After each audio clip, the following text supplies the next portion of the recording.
Eu estou simplesmente interpretando um texto com base em dados históricos. Ou seja, e na maior parte dos casos aqui, eu não estou falando de Bíblia nem coisa nenhuma, eu estou falando apenas de história do protestantismo e do catolicismo, já vou entrar nisso já já.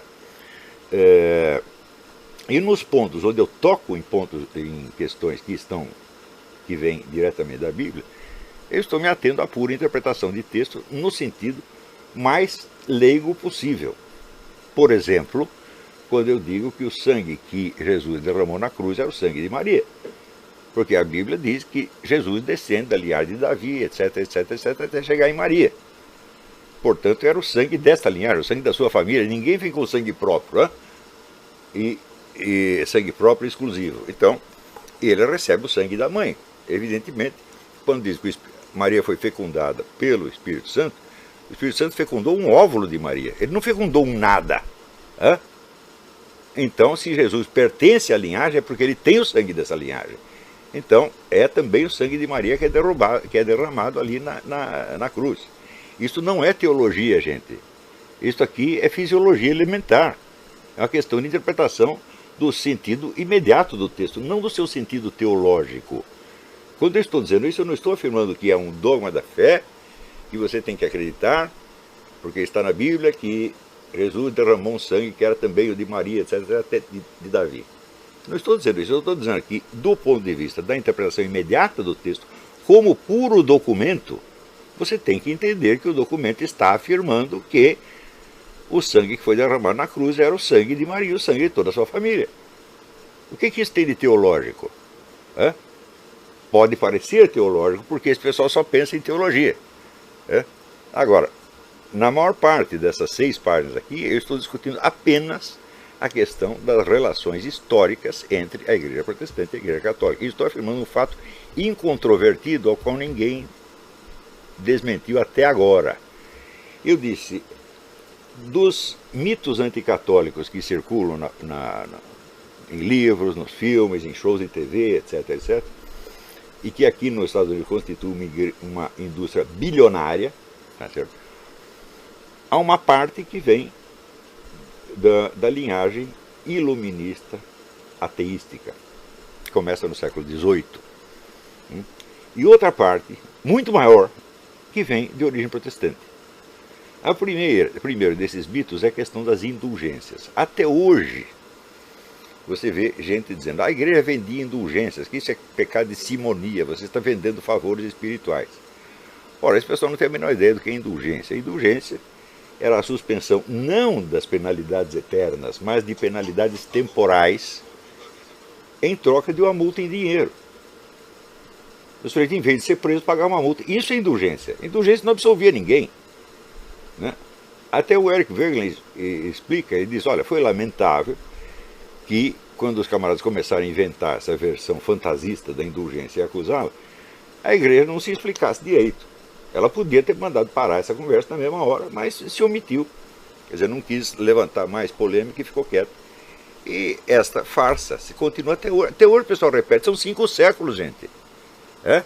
Isso é uma mentiria boba inventada por Lutero. Lutero, aliás, vou dizer português, claro, Lutero era um mentiroso compulsivo. Lutero suprimiu versículos da Bíblia e quando reclamaram, disseram, não, você tem que colocar. Ele não corrigiu, ele simplesmente bateu na mesa e disse, vai ficar assim mesmo. Ou seja, ele está proclamando que a autoridade dele é superior à autoridade do autor do texto da Bíblia. E depois veio dizer sola Escritura. Sola Escritura não, solo Lutero. Então, leiam a biografia do Lutero por Heinrich de Niffle, que é uma obra eruditíssima, é um clássico, e vocês verão que a vida de Lutero está cheia dessas coisas. Lutero não era uma pessoa de grande inteligência, era um homem de um talento poético, retórico notável, um tipo que reagia emocionalmente às coisas, não tinha condição intelectual de examinar, tá certo? E um tipo caracteristicamente alemão, você vai ver que isso na Alemanha, esse voluntarismo alemão é uma coisa clássica, todo mundo deveria conhecer.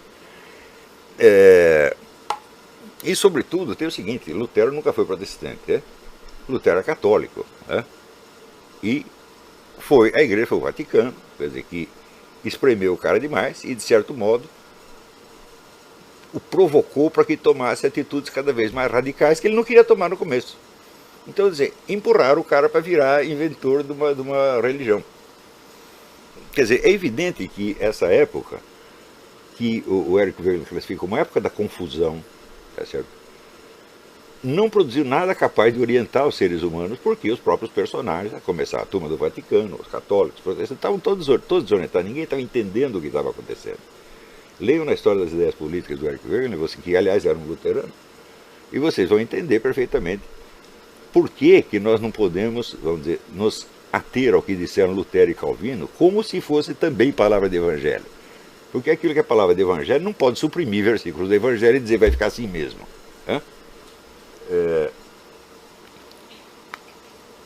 Por outro lado, aquilo que eu disse neste artigo aqui está muito incompleto, ainda tem muita coisa para dizer, mas também a isto ninguém responde coisa nenhuma. Mas, como é que começou essa discussão? Começou com um parágrafo de louvor a Nossa Senhora que eu escrevi ali. Eu disse que Nossa Senhora foi o melhor dos seres terrestres.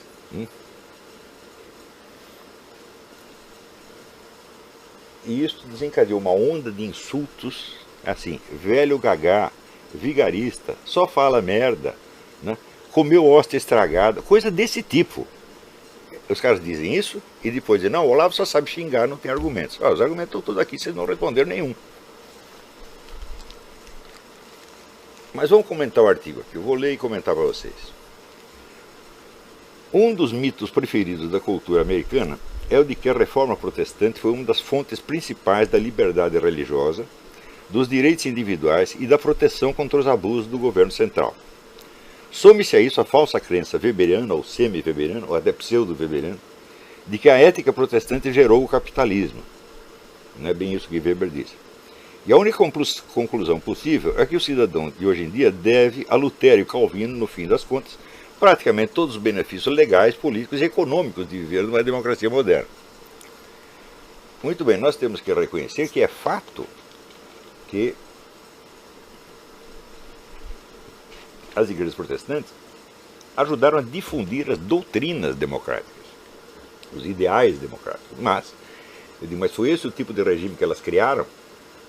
Quer dizer, não tem sentido você avaliar a influência histórica de uma determinada corrente de ação só pelo significado literal do texto. Você tem que ver o texto e as ações nas quais essas mesmas correntes traduziam o verdadeiro sentido das suas palavras. O sentido das palavras de um líder político, ou de um guia das massas, está na tradução em ações das suas palavras, e não só nas palavras tomadas isoladamente. Porque você vê, por exemplo, pregar a democracia, todos os comunistas pregam. O Lula não é democrático, ele não acha que ele reagir contra 93% da população brasileira e impor a vontade de 1% é democrático? Ele acha. Então, as palavras só adquirem um sentido substantivo na hora que elas se traduzem em ação. E a ação é que traz mostra o verdadeiro significado dela. Então, para saber se de fato as liberdades efetivas, não nominais, não apenas a liberdade está consagrada na lei é uma coisa, e ela existir na realidade é outra completamente diferente. Tá certo? Então, é inegável que na sociedade americana você ainda desfruta de muitas liberdades reais. Tá certo? Porém, não se pode negar que existe nesta sociedade aqui um fortíssimo elemento totalitário, que é o de controle da vida da vida privada do cidadão pelo Estado. Não só pelo Estado, como da própria comunidade. Mas é uma sociedade na qual as pessoas têm a obrigação de se fiscalizar umas às outras e denunciá-las. Quer dizer, você denunciar pessoas à justiça por qualquer coisa, e se tornou uma norma nos Estados Unidos. O sujeito olhou feio para o outro vai para a justiça. Então, não é necessariamente um regime totalitário, mas que é uma sociedade totalitária, é. Eu estou vivendo aqui faz 10 anos, não posso negar isso aí. E vou mostrar a origem disso daqui a pouco. Então vamos lá. Mas tudo isso é propaganda, não história. Desde logo a supressão da autoridade política da Igreja, um dos objetivos declarados da Reforma, que nisso concordava perfeitamente com Maquiavel. Maquiavel e Lutero eram contemporâneos, né? E note bem, você nada entenderá do que eles fizeram se você não entender, admitir, em primeiro lugar, que eles eram, acima de tudo, patriotas, nacionalistas. O sonho de Lutero não era uma igreja universal, era uma nova república alemã, um novo regime alemão. Salvar a Alemanha da influência estrangeira, né? Que é uma ideia que vai perpassar a cultura alemã por séculos até chegar no nazismo. Quer dizer, Deutschland über alles, a Alemanha acima de tudo. Lutero pensava assim. Então ele queria criar um novo regime para a Alemanha que o tornasse imune à influência estrangeira. Para isso era preciso quebrar a autoridade política da igreja. Não era um motivo teológico, era um motivo puramente patriótico. É com isso que começa a coisa toda. Ao mesmo tempo, Maquiavel tinha uma proposta exatamente idêntica com relação à Itália. Tudo que ele escreveu foi para libertar a Itália da influência estrangeira. Então, esta é a época da fundação, da emergência dos Estados-nações. Então, quer dizer que uma pululação de sentimentos nacionalistas e teorias nacionalistas é uma das características dessa época, que é marcada, por exemplo, pelo começo do uso das línguas nacionais nas obras escritas. Antes, praticamente todo mundo escrevia uma língua internacional, que era o latim. Na Alemanha, continuaram usando o latim até o século XVIII, porque era considerado uma língua de cavalos. Ou seja, a Alemanha era um país tão atrasado, tão miserável, que a sua língua nacional, mesmo depois de consagrada na tradução da Bíblia por Lutero, continuou não sendo uma língua de cultura. Até o século XVIII. Você vê que Leibniz, o maior filósofo alemão do século XVIII, quase tudo que ele escreveu era em latim ou francês. De vez em quando escreveu uma coisinha em alemão também. Mas a maior parte está em latim ou francês. Mas o próprio uso das línguas nacionais mostra ali uma tendência de afirmar a identidade nacional contra o sentido do Império Europeu. Todo mundo queria se desgarrar do Império Europeu, criar estados nacionais que, por sua vez, tinham a pretensão de se tornar impérios mundiais. Então você tinha um Império Mundial Alemão, um Império Mundial Francês, um britânico, etc, etc. Né? E Lutero entra nessa onda. Então, delinear o regime alemão e a igreja alemã em termos locais, isolando das concepções e influências estrangeiras, este foi o primeiro objetivo de Lutero, e isto perpassa toda a sua obra e cria uma linha de nacionalismo alemão que dura até o século XX. Hoje está praticamente dissolvido. Né? Depois da guerra, o nacionalismo alemão se desmoralizou e ninguém mais tem coragem de falar isso. Mas até 1945 era isso que valia. Você vê a própria letra do hino nacional alemão, composta por Haydn, contém uma linha que não tem nenhum outro hino nacional do mundo. Deutschland über alles, a Alemanha acima de tudo. Você veja a imensa presunção disso aí. Quer dizer, o seu país está acima de tudo. Não é de algumas coisas. Não é acima dos outros países. Está acima de tudo. Tá certo? Muito bem. Desde logo a supressão da autoridade política da igreja liquidava toda mediação espiritual institucionalizada entre o governo e o povo, reduzindo a sociedade a um campo de disputa entre duas forças apenas. De um lado, uma poeira dispersa de consciências individuais com suas crenças subjetivas infindavelmente variadas e variáveis, com o direito à livre interpretação da Bíblia. Cada um pode entender a Bíblia do jeito que quiser, portanto pode entender tudo do jeito que quiser. Então você tem opiniões individuais em profusão. De outro lado, a vontade de ferro do governante consolidada na doutrina da razão de Estado, que foi a doutrina que se afirmou justamente nesta época. Existe o famoso livro do Friedrich Meine, que eu sugiro que leiam, sobre a razão do Estado na história europeia. Foi essa a época da razão do Estado. Necessidade incontroversa a qual ninguém podia se furtar. Não é preciso dizer... Quer dizer, você tem, por um lado, uma pululação de opiniões individuais. Então, você não tem um fator unificante. Qual é o único fator unificante que sobra? A razão de Estado, porque a razão de Estado se impõe uniformemente a todos. Então, ela se torna um fator unificante. Você não tem mais uma doutrina religiosa, tá certo, que seja aceito uniformemente por todos e que possa servir de mediação entre o governo e o povo. Ou seja, com base nessa doutrina, o povo poderia julgar os atos do governante. Agora não tem mais isso. Agora só tem opinião individual. Então, o único fator unificante e ordenador do conjunto é a razão do Estado. Isso foi a situação de fato criada pelo protestantismo. Se ao mesmo tempo aparecem igrejas protestantes difundindo ideias democráticas, certo? Essas ideias vão ser consagradas na doutrina apenas, e não na realidade do Estado que está sendo construído. Por outro lado, não se pode esquecer que quem difundiu as doutrinas democráticas não foi a Igreja Reformada. Foi uma facção da Igreja Reformada que foi perseguida na Inglaterra pela Igreja Reformada,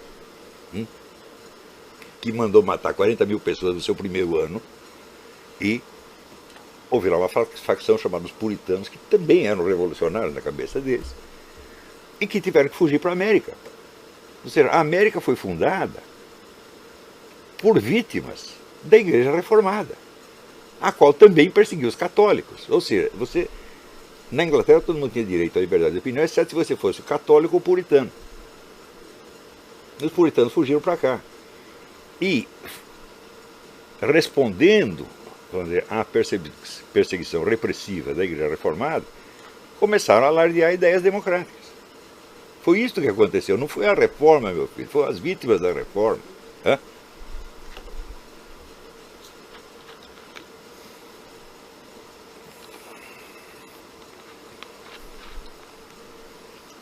Não é preciso dizer qual das duas forças acabou por prevalecer. O clássico estudo de Bertrand de Jouvenel, Du pouvoir, histoire naturelle de sa croissance, 1949, demonstrou de uma vez por todas que o crescimento do poder do Estado, com a consequente atrofia das liberdades individuais, é a mais nítida constante da história ocidental moderna, pouco importando se estamos falando de democracias ou de ditaduras. Portanto, não se trata da formulação doutrinal do regime, nem mesmo do texto dos seus diplomas legais. Trata-se da prática real, do que acontece na política real. Então, o poder do Estado cresce nas democracias como cresce nas ditaduras. Cresce, às vezes, por meios diferentes, mas cresce de qualquer maneira. Portanto, as liberdades individuais se atrofiam. Você veja o que acontece hoje, por exemplo, com essa campanha antitabagista. Começa a proibir você de fumar em certos lugares, depois você não pode fumar na rua, depois você não pode fumar na sua própria casa, mas pode continuar produzindo cigarro. Eu digo, se você quer eliminar isso completamente, proíba a produção e a venda. Por que você permite a produção e a venda, mas proíbe o consumo? Porque da produção e da venda você ganha imposto. Tá certo? Então, é claro que isso é uma imensa trapaça. O governo continua ganhando dinheiro. Veja, na França, a produção de cigarros é monopólio do governo. O governo produz todos os cigarros e proíbe fumá-los. É evidente que ele sabe que o pessoal não vai parar de fumar assim. É só para desmoralizar as pessoas, quebrar a sua vontade, obrigá-las a seguir o que o governo está dizendo. Não na esfera das atitudes políticas, mas da atitude mais individual que existe, que é você pegar um cigarro e acender.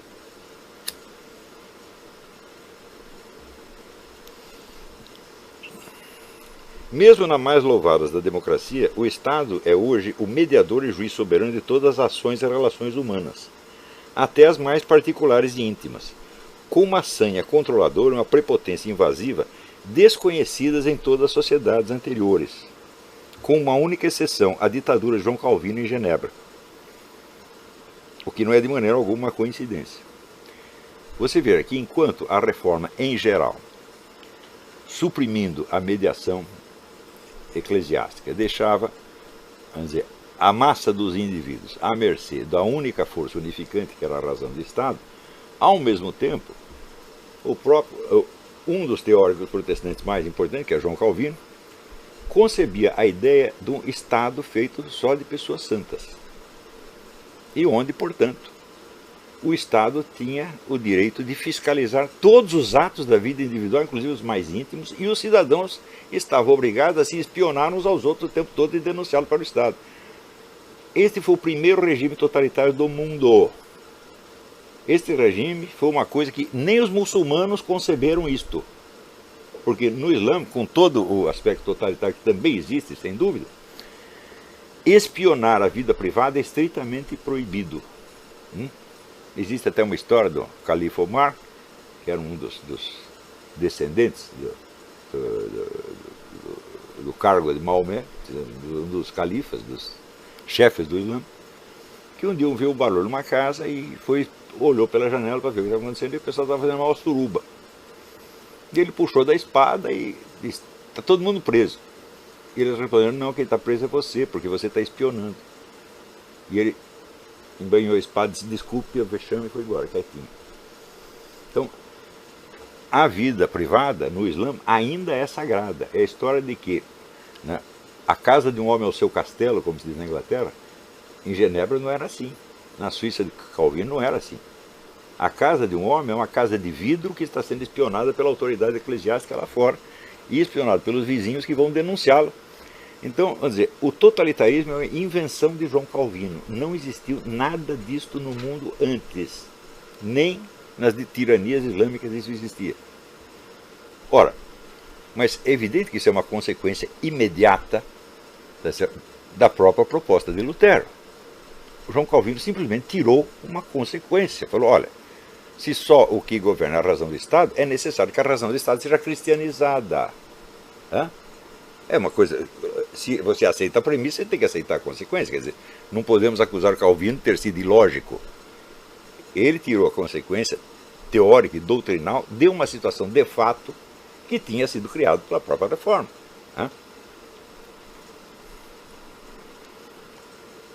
A experiência tem provado que os direitos e garantias individuais assegurados verbalmente na Constituição Americana e no Bill of Rights nada podem contra a expansão avassaladora dos controles burocráticos amparados numa complexa tecnologia.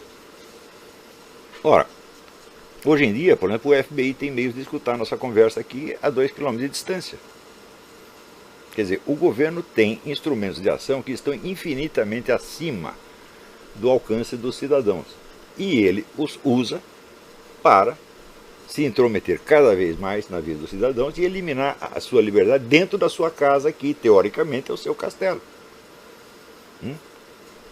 Então, quando se revelou, por exemplo, esta onda avassaladora de telefones grampeados, telefones de jornalistas, telefones de gente da oposição, telefones de outros países, né? Ouviram até a conversa da Dilma, né? Então, isso aí o que é? É a autoridade invasiva do Estado, amparada numa tecnologia que está acima do alcance do cidadão. O Carroll Quigley,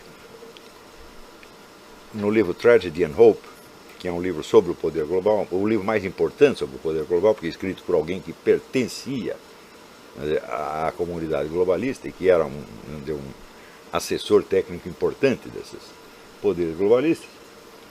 Ele diz o seguinte: ele diz que a história se divide entre períodos de mais liberdade ou menos liberdade, conforme as armas sejam de tipo acessível a cada um ou acessível só à minoria.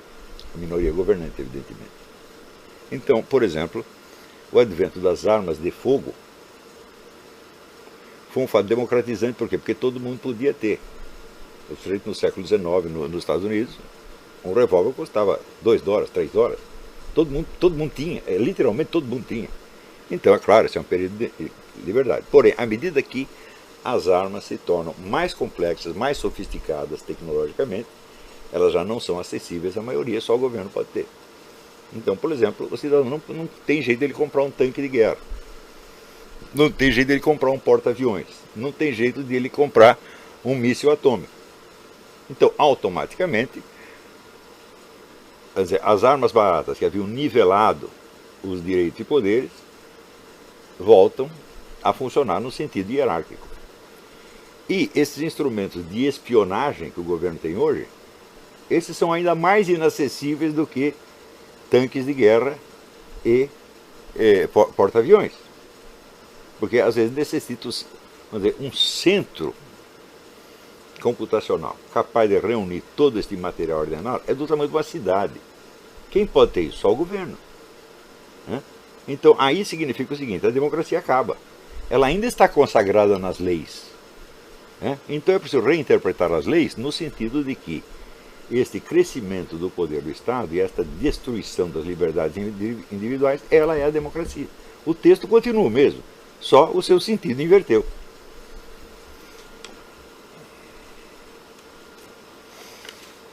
Nada pode contra a expansão avassaladora dos controles burocráticos amparados numa complexa democracia, mesmo no caso em que estes se voltam patentemente contra interesses nacionais mais óbvios, como é o caso de tantas medidas do governo Obama. O governo Obama está espionando não para assegurar o poder nacional americano, mas para destruí-lo. Isso todo mundo sabe.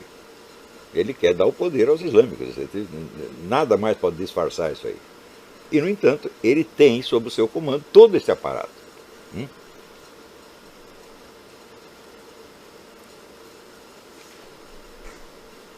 Aliás,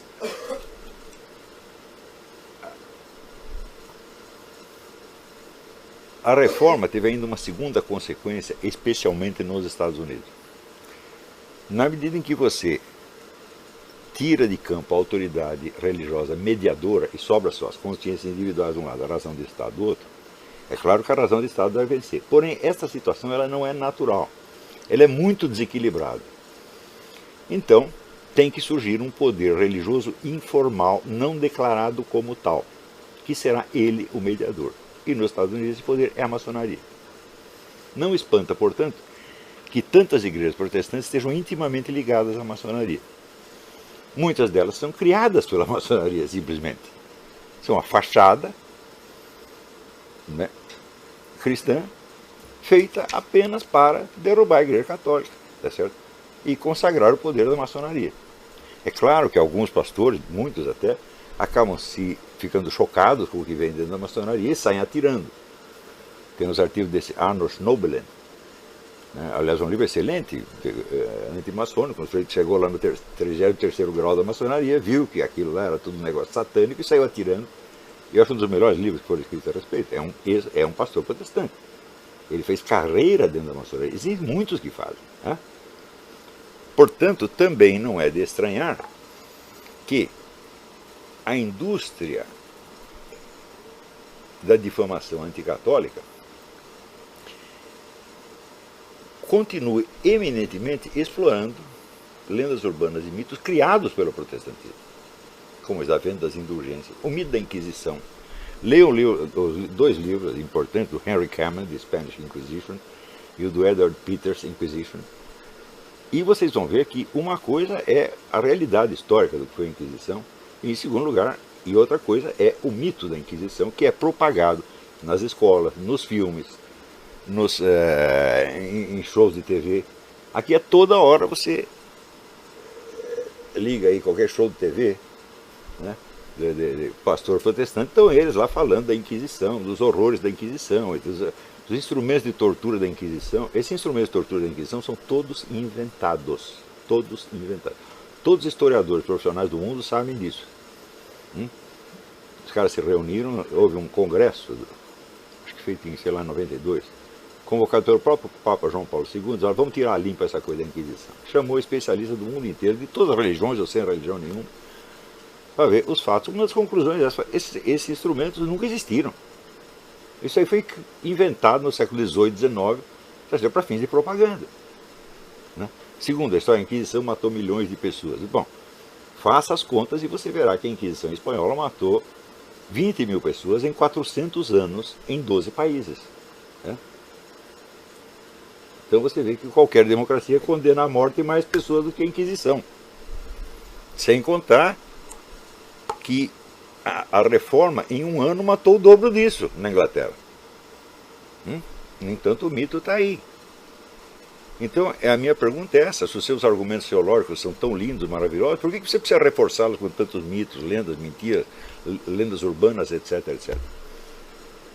Outra coisa, o pessoal diz, não, mas quem inventou isso não foi protestante, não foi só protestante, foram os iluministas. Bom, os iluministas começaram 2 séculos depois dos protestantes. Esta lenda da Inquisição foi criada inteiramente por protestantes e simplesmente repetida pelos iluministas. Os iluministas inventaram a sua parte. Tem especialmente 2 mitos que são muito queridos dos iluministas e que esses protestantes não têm culpa nenhuma. Um é o mito de que os conventos católicos estão cheios de cemitérios de bebês abortados pelas monjas. Né? Isso foi inventado no século XVIII. Né? Vocês leem o livro do Paul Hazard, O Pensamento Europeu no século XVIII, está tudo lá. Paul Hazard não é um apologista católico, é talvez o maior historiador da França no século XX. Né? E o outro mito é o mito das monjas prisioneiras criadas pelo Denis Diderot, no romance A Religiosa, do qual fizeram um filme ainda no século XX. Eu não lembro quem foi o diretor do filme, mas foi um filme de enorme sucesso, ganhou o prêmio em Cannes, etc, etc. Eu já contei essa história aqui. Denis Diderot escreveu esse romance dizendo que se baseava em fatos reais, que ele tinha documentação recebida diretamente da personagem, de seus parentes, na qual uma monja que queria abandonar as ordens monásticas foi mantida prisioneira no convento para que não saísse. Né? E no século XX se descobriu uma documentação, cartas de Denis Diderot, no qual ele confessava que tinha inventado tudo e se divertia muito de estar enganando as pessoas. Porque, na verdade, essa monja, ela não podia ser mantida prisioneira, em primeiro lugar, porque na época havia 4 tribunais eclesiásticos em Paris, aonde uma pessoa que não tinha vocação religiosa podia recorrer para ser dispensado das ordens, e a quase totalidade dos pedidos era aceita, porque é óbvio que uma ordem monástica não quer ali dentro pessoas não vocacionadas. Em segundo lugar, a monja em questão, ela não podia ser mantida prisioneira pelo simples fato de que ela era a porteira do convento e ela que tinha a chave. Ela entrava e saía quantas vezes quisesse. Em terceiro lugar, esta monja só saiu do convento durante uns dias para receber uma herança que ela tinha no interior. Mas ela chegou lá dizendo que não tinha herança nenhuma, ela pegou e voltou para o convento, ficou no convento até que veio a Revolução Francesa, tá certo? E fez aquela matança de monjas, que é relatada no livro, na peça do Jorge Bernanos, O Diálogo das Carmelitas. Ela foi uma das vítimas disso. Ela foi executada pela Revolução Francesa. Então, esses dois mitos, o mito dos bebês abortados e o mito da monja prisioneira, esses foram de criação exclusiva dos iluministas. Porém, né, o mito das indulgências, o mito da Inquisição, né, e o mito de que a Igreja Católica foi fundada por Constantino, que é de um ridículo sem par, tudo isso é invenção protestante. Outra coisa, quando vem os filmes e shows de TV, eu não fiz a lista dos shows de TV, eu até pedi para o Ted Baer, que é um especialista na coisa, que escreveu, né, um guia do show business americanos, com 4 décadas de críticas de filme, que ele me fizesse a lista completa dos filmes anticatólicos produzidos por Hollywood. É um oceano de filmes, é uma coisa monstruosa. E não é anticristão de modo geral, é anticatólico especificamente. Se você fala, tem algum filme antiprotestante? Eu digo, pode existir, mas eu só vi um na minha vida, que foi Fanny e Alexandre, do Ingmar Bergman, que não era católico, ao contrário, que era um sujeito, por origem, pertencente à própria igreja que ele estava demolindo. Porque a história, vamos dizer, de um pastor tirânico que mantém 2 crianças escravizadas, as crianças são salvas por um rabino.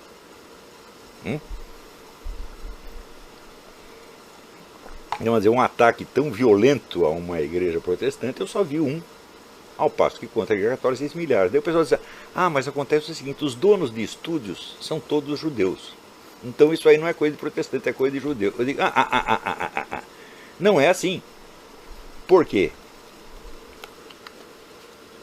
Os temas e as histórias e os mitos reproduzidos no cinema são os mesmos que os protestantes inventaram. O sujeito só faz uma versão cinematográfica daquilo. Né? Então, e o impacto dessas coisas na mentalidade popular é muito maior do que de qualquer livro de história. Quer dizer, os historiadores profissionais podem dizer o que quiser. O que vale é o que está no filme. E que os pastores analfabetos brasileiros repetem. E tem pessoa que tem a ousadia de ser meu aluno e ainda seguir o que dizem esses pastores. Esse pastor que não sabe... Você não viu a história do pastor que leu lá que Deus mandou o profeta casar com uma mulher adúltera? E ele entendeu que Deus mandou Ele cometeu adultério com ela. Porque ele não sabia, ele não entendeu o acento adúltera. Ele leu adultera. Isso está no YouTube. Pastores como esse está cheio no Brasil. É? E eu não acredito que esses que vocês seguem serão muito melhores do que isso, não. Então, quer dizer, é muita ousadia. Quer dizer, eu venho aqui, eu falo aqui, com a autoridade dos fatos, dos documentos, dos argumentos, da racionalidade, etc, etc. Se daí chega o pastor e diz, eu falo com a autoridade da Bíblia, porque eu estou salvo, eu sou um dos eleitos. É? E a Bíblia disse isso, a Bíblia disse aquilo. E vocês seguem, meu Deus do céu, onde tem a cabeça, porra? Como tem a cara de pau de ser meu aluno? É? Alguns passaram esse tempo todo, não tem sequer o domínio da língua portuguesa ainda e ficam palpitando. Então, ora, se você quer falar em nome da Bíblia, a condição número 1 é que você domine a língua na qual você a está lendo. Hã? Se dominasse, você entenderia que saberiam, no mínimo, distinguir o que é uma figura de linguagem, o que é uma afirmação literal. Quando Jesus Cristo disse, Deus pode produzir filhos de Abraão com estas pedras. É claro que Deus pode, mas Deus não faz isso. Ele nunca fez. E não tem razão para fazer. Quer dizer, Deus só para mostrar que é o gostosão, falar, aqui a pedra, eu vou fazer um filho de Abraão. Ele pode fazer.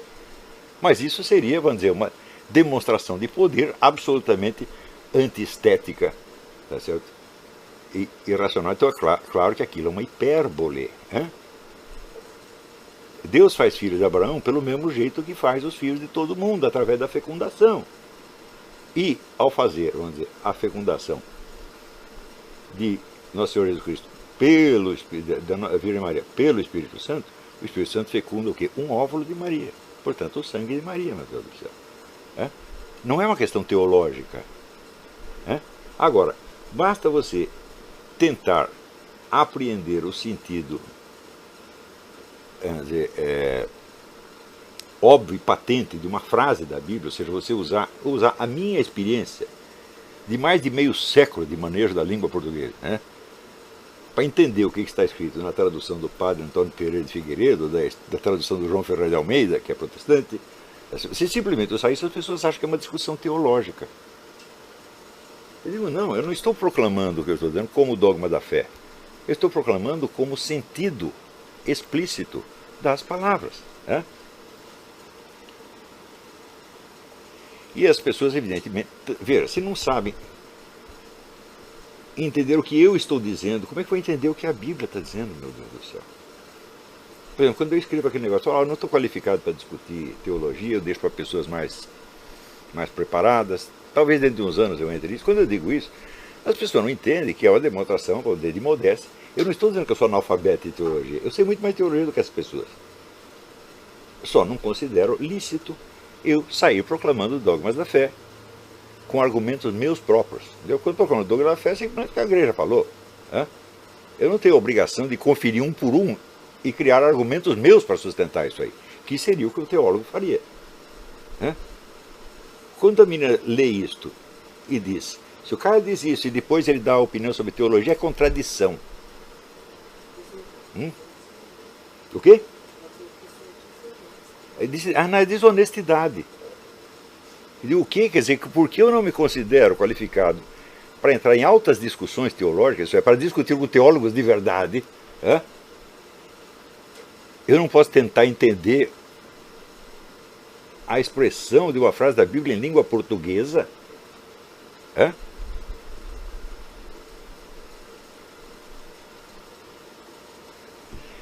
Note bem, essa discussão na internet começou com um parágrafo em louvor de Nossa Senhora, que foi respondido com xingamento mesmo. E teve até pessoas honestas, tem uma moça muito honesta que eu acho, que é a Paula Félix. Paula Félix disse, não, mas Jesus disse que o maior dos seres humanos era João Batista. Ele disse, bom, muito bem. Ele disse, o maior dos nascidos de mulher. O que ele quer dizer com nascidos de mulher? Quer dizer, nascido pelas vias fisiológicas normais. O que não é o caso dele mesmo. E isso deu muitos séculos de discussão e resultou no dogma da Imaculada Concepção de Maria, ou seja, Maria foi concebida sem pecado. Então ela não está na mesma categoria de João Batista, até expliquei isso para Paulo. Ela não está na mesma categoria de João Batista, embora ela tenha nascido de mulher, ela não nasceu de mulher do mesmo modo que nasceu João Batista e que nascemos todos nós. Ela foi concebida sem pecado. Então, isso foi a conclusão de séculos de discussão na Igreja Católica, e quando esse dogma foi proclamado, teve uns poucos que ficaram contra, que se chamavam os velhos católicos. E uma curiosidade, um dos velhos católicos era o nosso Rui Barbosa, que vivia dando palpite em teologia, embora estivesse excluído da igreja por ser maçom. Mas ele achava que era católico. Então, essa é coisa típica de brasileiro. Ninguém está na maçonaria e acha que ainda está firme dentro da igreja católica. Só na cabeça de brasileiro isso pode acontecer. O Fernando Galvão, que foi o tradutor do René Guénon, uma vez escreveu para o René Guénon, dizendo, olha, aqui na história do Brasil, você estava cheio de padre maçom, bispo maçom, católico maçom, e o René Guénon, que era o maior conhecedor de maçonaria no mundo, quase caiu de costas, disse, nunca vi uma coisa dessa no mundo. Isso aí só aconteceu no Brasil, católico maçom só no Brasil. Tá certo? E tem o Rui Barbosa nesse católico maçom. Até hoje ainda tem. O cardeal primário do Brasil, Dom Avelar Brandão, era maçom, pra vocês terem ideia. O Brasil é o país da acomodação, tudo pode acomodar, Então isso quer dizer que você alegar contra o que eu disse de Maria a frase de Jesus sobre João Batista não tem nada que ver, porque a Imaculada Concepção coloca a Virgem Maria numa categoria sui generis. Só ela foi assim. Então não se pode, Cristo não se referiria a ela como simplesmente nascida de mulher, ou é nascida pelas vias normais. Então, mas isso foi uma objeção séria, uma objeção honesta, eu acho. Não foi nem mal educada, nem idiota. Simplesmente ela tinha uma pergunta e fez a pergunta. Todo mundo tem direito de fazer pergunta e até de fazer objeção. Mas, meu filho, você não responder nada ao que eu estou falando sobre a indústria, 5 séculos de indústria de difamação, e você sair dizendo, velho gagá, só fala bosta, comeu hóstia estragada, e depois dizer que eu só tenho xingamento e não argumento, isso mostra que você não é que você não está qualificado para esse curso, você não está qualificado para falar comigo. Então, veja, vocês acham que o Brasil vai ficar melhor sem o PT? Não vai não, porque o que vem no lugar dele é esse tipo de gente. É pastor ladrão, é pastor pedófilo. Você sabe que o número de pastor pedófilo é enormemente maior que do padre pedófilo? Por que a mídia inteira, sobretudo americana, só fala de padre pedófilo? E é instigada a isso por igrejas protestantes, evidentemente.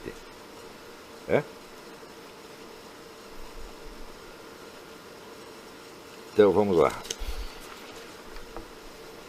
Não cabe sequer alegar que essa exaltação abusiva do poder estatal foi apenas, para usar a expressão de Weber, um resultado impremeditado da reforma. Já que Lutero, a contrapelo da doutrina tomista, que proclamava o direito de rebelião contra injustiças em geral, advogava ostensivamente a submissão total e incondicional dos cidadãos ao governante. Isto é importante.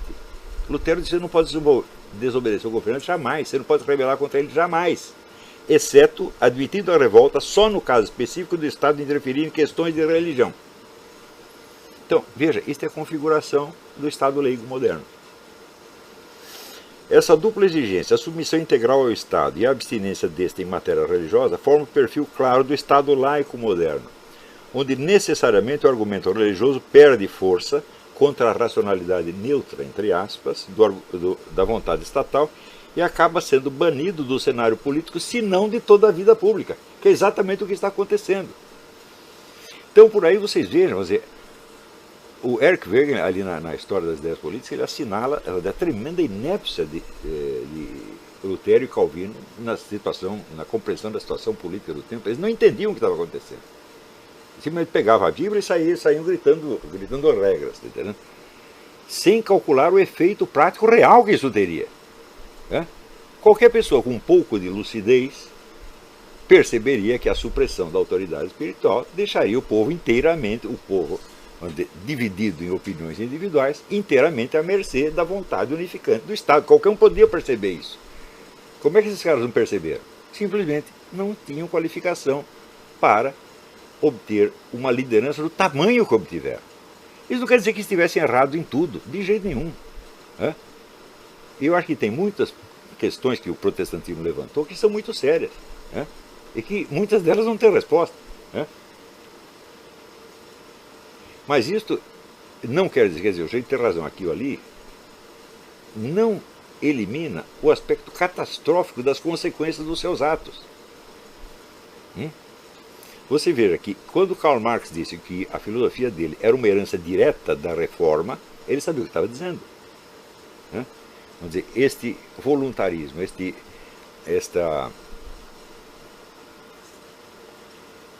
este ódio contra toda autoridade espiritual. Dizer, não existe autoridade espiritual, só existe a alma e Deus. Se você tem uma liderança, autoridade espiritual institucionalizada, ela é falsa. Ela usurpou a autoridade de Deus.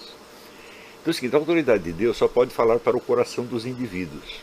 Ela não está representada por nada, ela não tem representação pública, meu Deus do céu. Então só tem duas soluções.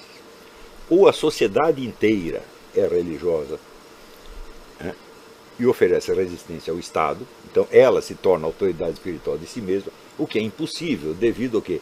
À pluralidade de correntes. Porque é engraçado o protestante falar para mim de divisão. Protestantismo é divisão, meu Deus do céu. É divisão, subdivisão e depois um pouco de divisão. E aparece uma igreja protestante a cada 10 minutos. Por todos os motivos mais fúteis. Eu vou romper com essa igreja e vou dar minha porta. Por quê? O pastor comeu minha mulher. Vai embora. É assim, quem não sabe que é assim? Ou seja, a fundação de igreja por motivos fúteis. E se multiplica, divide, não para mais. Então, isso já é, vamos dizer, um dos aspectos do enfraquecimento da autoridade religiosa. Seu enfraquecimento ao ponto da quase desaparição. E, na verdade, o pouco de decência que ainda existia na cultura, por exemplo, cinematográfica, era devido inteiramente à Igreja Católica. Preste atenção, isso é um fato histórico. Até os anos 60, todos os estúdios de Hollywood, embora fossem de propriedade de judeus, a quase totalidade deles, eles se submetiam ao julgamento de uma comissão de consultores católicos, nomeados pela arquidiocese. Todos os filmes passavam pela fiscalização, todas as propostas de filme passavam por esta comissão. E é por isso que você tinha tantos filmes cristãos, você tinha filmes decentes, filmes para a família, filmes para crianças, etc. Quando essa comissão foi desfeita, Hollywood inteira se transforma numa máquina de propaganda anticatólica. Que dura até hoje. E contribui enormemente para a destruição da civilização ocidental. Aliás, o Eric Voegelin assinala isso. Quer dizer, Lutero era eminentemente uma força destrutiva. Note bem que ele é um luterano, ele foi enterrado na igreja luterana, pediu para ser enterrado na igreja luterana. Embora não fosse um cara de frequentar muita igreja, ele se considerava um luterano e pediu para ser enterrado lá, no rito luterano. Então, e ainda assim disso, o Lutero tinha ódio da civilização. E tudo que ele fez foi para destruir. Pior, existe um outro elemento em Lutero que a gente observa nessas pessoas.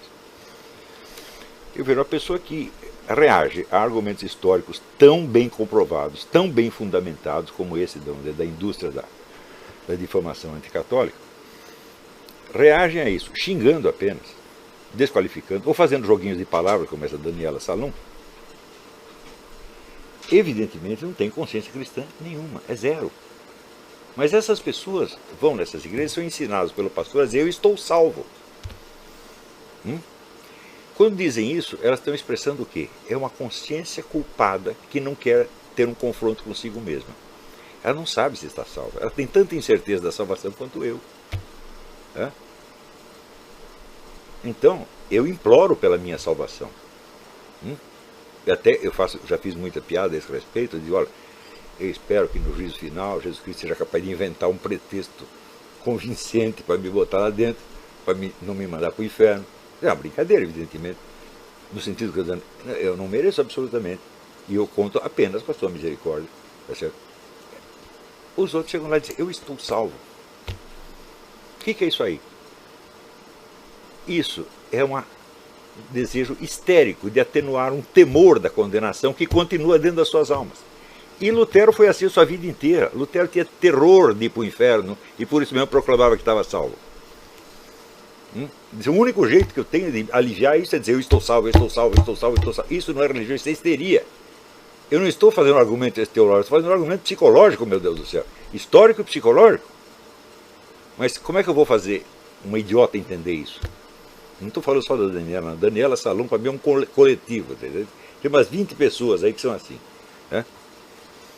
Então, esta proclamação da sua salvação é uma coisa altamente blasfema.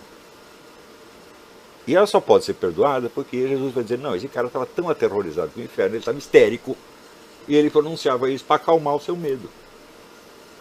Numa pessoa normal, ser católico, ser protestante, quer dizer, a incerteza da salvação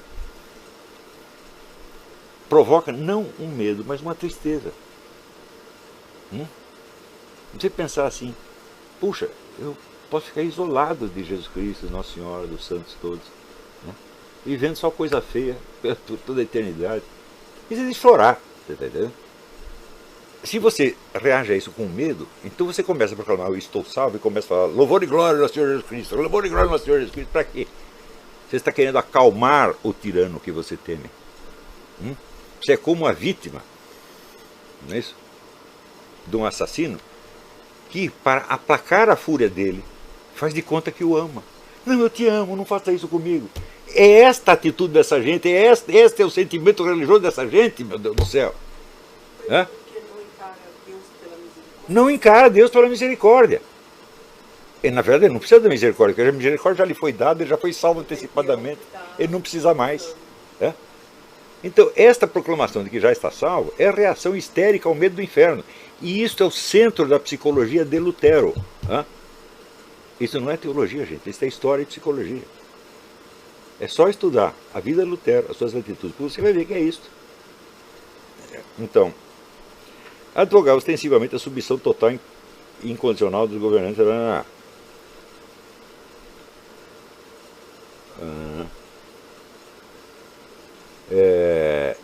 Lutero, a contrapelo da doutrina tomista, que proclamava o direito de rebelião contra injustiças em geral, advogava ostensivamente a submissão total e incondicional dos cidadãos ao governante, admitindo a revolta só no caso específico do Estado interferir em questões de religião.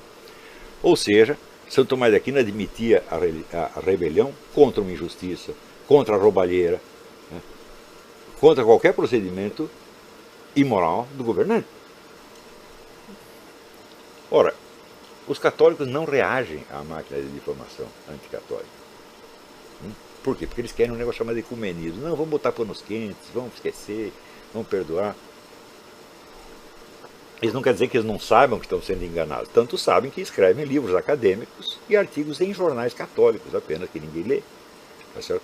Explicando as coisas. E daí eu fico sabendo porque eu li esses livros. Eu li a acusação e li a defesa. Olha, um dos primeiros livros que eu li sobre a Inquisição foi do Henry Lee.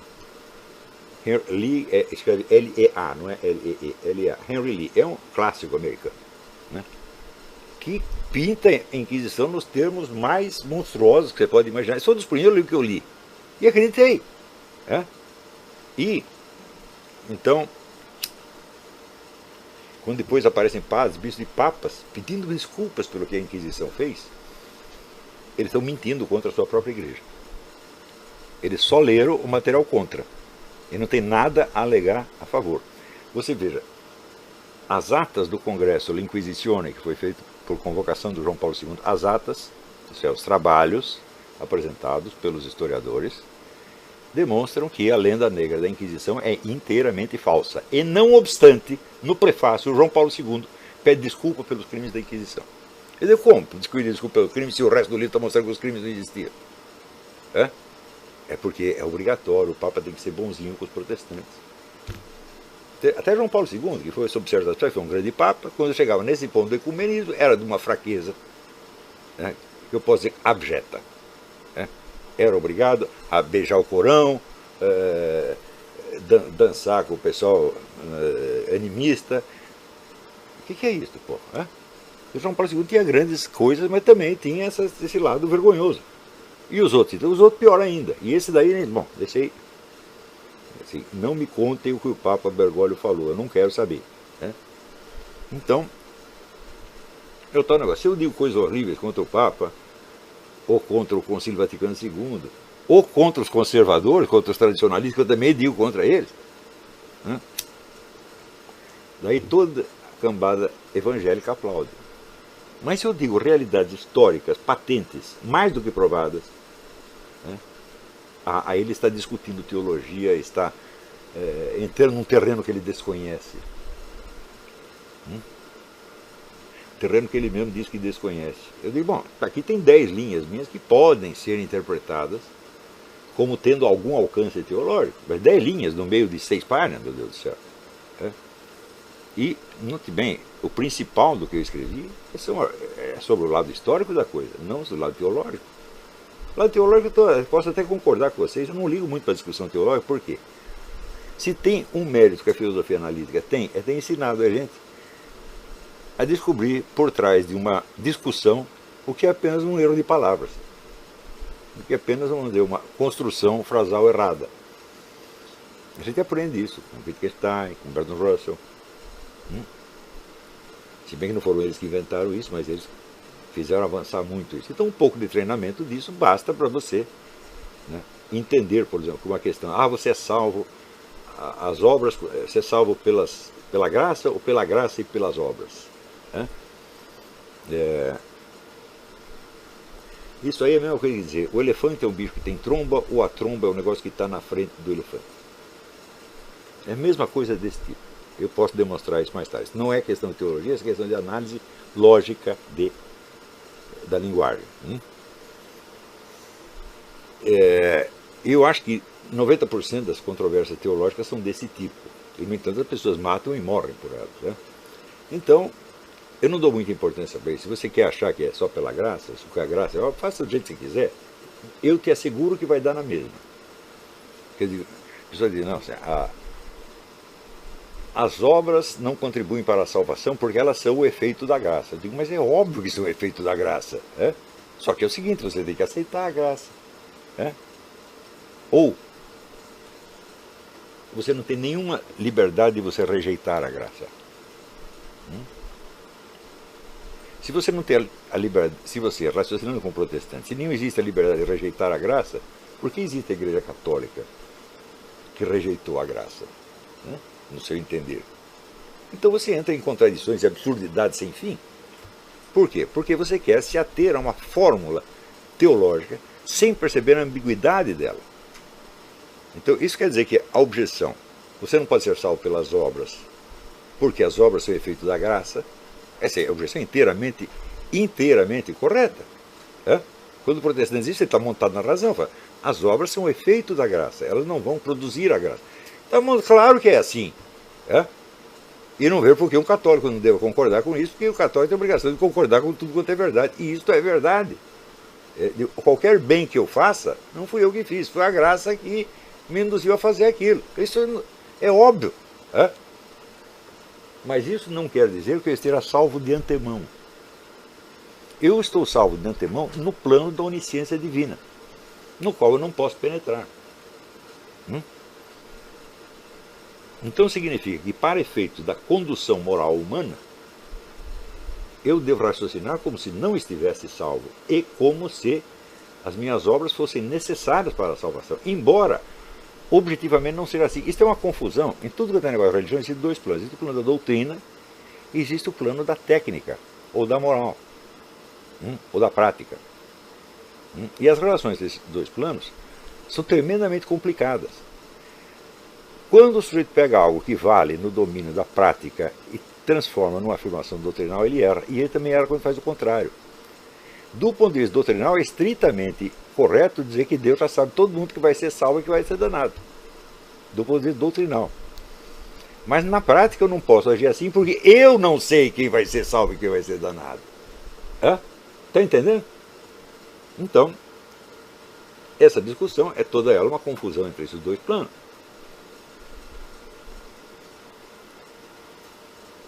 Por exemplo, às vezes as pessoas vêm falar, isso aqui é doutrina budista. Eu digo, não existe nenhuma doutrina budista. Não existe nenhuma, zero de doutrina. Tudo no budismo é técnica espiritual. Tudo, 100%. Tá?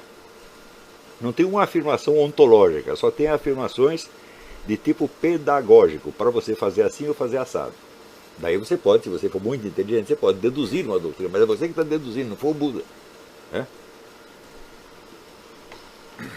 Então, essa confusão entre a doutrina e a técnica produz inumeráveis discussões inúteis. E nessas discussões eu não entro. Não entrei e não pretendo entrar. Mesmo que venha a gente me cobrar. E sugiro que vocês não entrem também. Se vocês querem entrar nessa discussão, meu filho, estude 30 anos e depois você dá um palpite sobre isso. Né?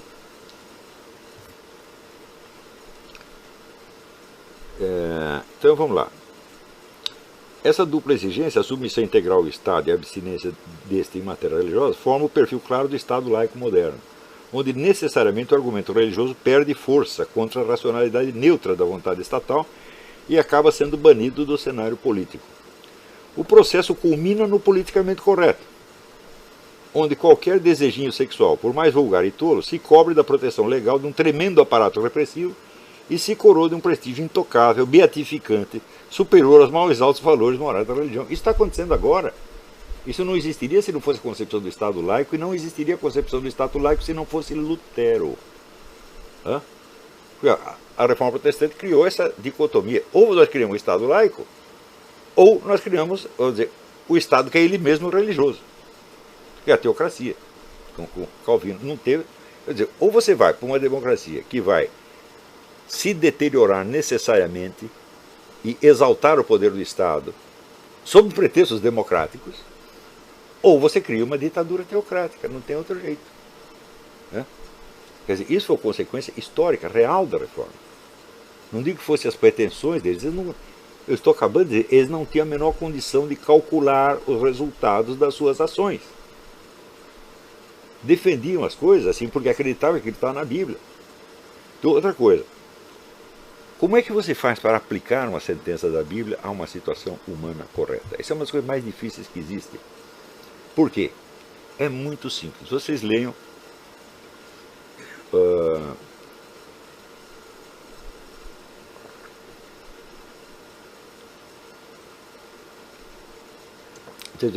todas as situações humanas que aparecem na literatura estão prefiguradas no livro The Great Code. The Great Code mostra isso, que todas as situações dramáticas possíveis e imagináveis estão prefiguradas na Bíblia. Se todas estão lá, qualquer uma que você veja tem uma prefiguração bíblica. E se é assim, então não tem nunca um jeito de você saber a qual modelo bíblico tal situação corresponde no tempo. Porque haverá inúmeras outras situações e outros tempos que também correspondem.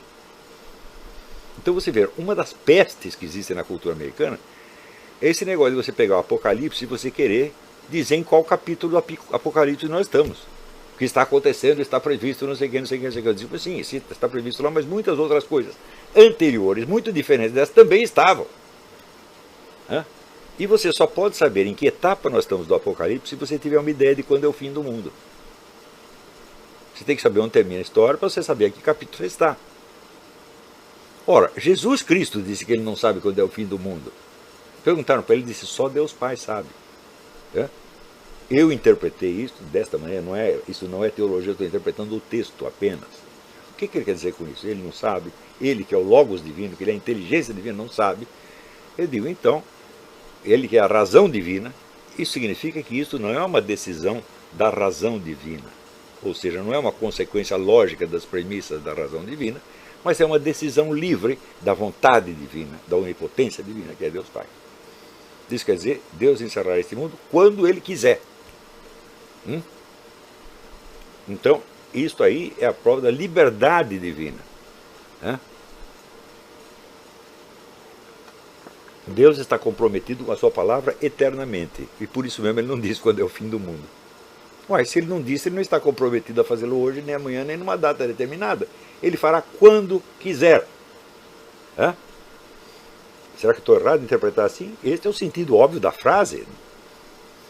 Eu nem sei se isso corresponde à doutrina católica, mas a frase só pode ser interpretada desta maneira.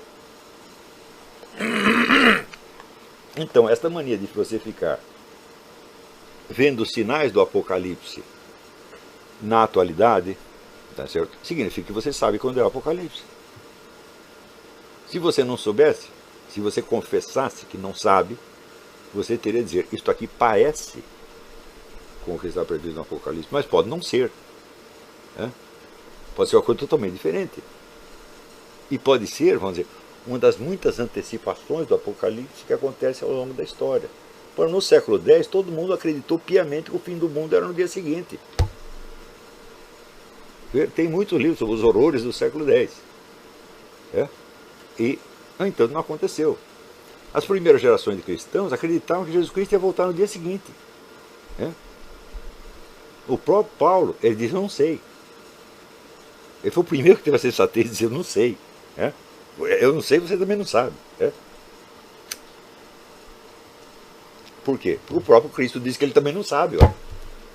Então, esse pessoal que sabe, vamos dizer, a indústria de profecias apocalípticas aqui nos Estados Unidos é uma coisa de uma grandeza extraordinária. Isso rende bilhões todo ano. Para pessoas que estão, no fundo, estão insinuando que elas sabem quando é o fim do mundo. Tem outro que diz que sabe quando é o fim do mundo, René Guénon. René Guénon diz que o fim do mundo será em 2032. E depois do fim do mundo, o Islã se expandirá formidavelmente. Não é lindo?